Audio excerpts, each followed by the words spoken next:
ആലപ്പുഴയിൽ പക്ഷിപ്പനി സ്ഥിരീകരിച്ച ഇടങ്ങളിൽ ഇന്ന് താറാവുകളെ കൂട്ടത്തോടെ കൊന്നൊടുക്കും. ആകെ 45,631 താറാവുകളെയാണ് നശിപ്പിക്കുന്നത്.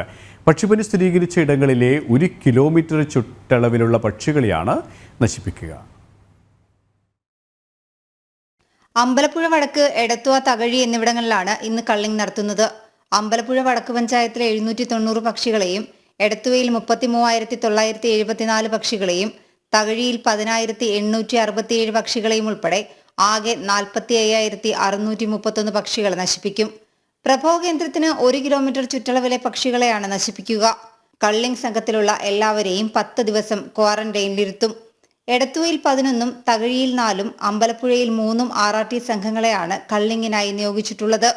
കൊല്ലത്ത് നിന്ന് ആവശ്യമായ കൂടുതൽ RRT സംഘങ്ങളെയും എത്തിച്ചിട്ടുണ്ട്.